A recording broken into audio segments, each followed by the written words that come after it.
अस्सलाम वालेकुम दोस्तों, आप देख रहे हैं MJ स्टूडियो। मैं हूं आपका दोस्त मोहम्मद जमाल।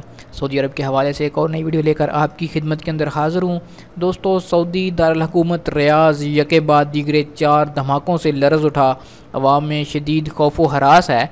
आज की इस वीडियो के अंदर मैं आपको बताने जा रहा हूँ कि ये धमाके किस वजह से हुए और उनसे क्या जानी या माली नुकसान हो सका या नहीं हो सका। इस वीडियो को आखिर तक ज़रूर देखिए ताकि आप भी सऊदी अरब के लेटेस्ट हालात से बाखबर रह सकें।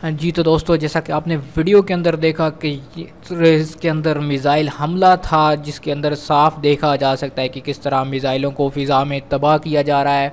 रियाज़ में यमन में हौसियों जंगजुओं की जानब से सऊदी अरब के दारुल हुकूमत रियाज़ पर मिज़ाइलों का हमला अरब इत्तेहाद की फ़िज़ाई दिफाई फोर्सेस ने नाकाम बना दिया।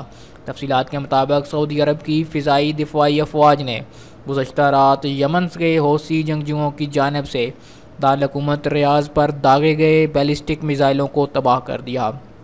सऊदी खबरसां इदारे का कहना था कि हौसी मलेशिया ने यमन की हदूद से रियाज़ पर 2 बैलिस्टिक मिज़ाइल दागे थे, जिन्हें फ़िज़ा में ही तबाह कर दिया, जिसके बाद शहरों में धमाकों की आवाज़ें सुनी गईं। ताहम हादसे में किसी के ज़ख्मी होने की इतलात मौसूल नहीं हुई हैं। दोस्तों, ये थी सऊदी अरब के हवाले से लेटेस्ट अपडेट जो मैं आपके साथ शेयर करना चाह रहा था। उम्मीद करता हूँ कि आपको ये वीडियो पसंद आई होगी। अगर ये वीडियो आपको पसंद आई है तो लाइक कीजिए, शेयर कीजिए, और जिन दोस्तों ने चैनल को सब्सक्राइब नहीं किया वो चैनल को सब्सक्राइब कर लीजिए ताकि इस तरह की मालूमाती वीडियोज़ आपको रोज़ाना की बुनियाद पर मिलती रहें। वीडियो देखने के लिए शुक्रिया।